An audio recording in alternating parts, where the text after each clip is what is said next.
আসসালামু আলাইকুম সবাইকে। আমি আছি অমর একুশে বইমেলা 2025-এ এবং বইমেলার শেষ 9টার বেশি বাজে। জ্ঞানকোষ প্যাভিলিয়নের সামনে আছি। সবগুলো স্টলই লাগানো হচ্ছে, ত্রিপালগুলো ফেলে দেওয়া হচ্ছে।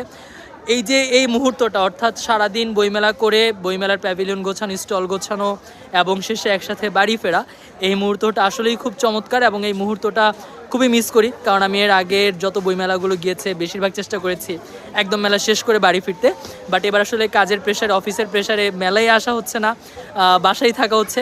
তবে যখনই মেলায় আসে আমি চেষ্টা করি একদম মেলা শেষ করে বাড়ি ফিরতে। তবে সব থেকে খারাপ লাগার বিষয় যেটা, যে আজকে 27 তারিখ, আগামীকালকে বইমেলা শেষ দিন 28শে ফেব্রুয়ারি।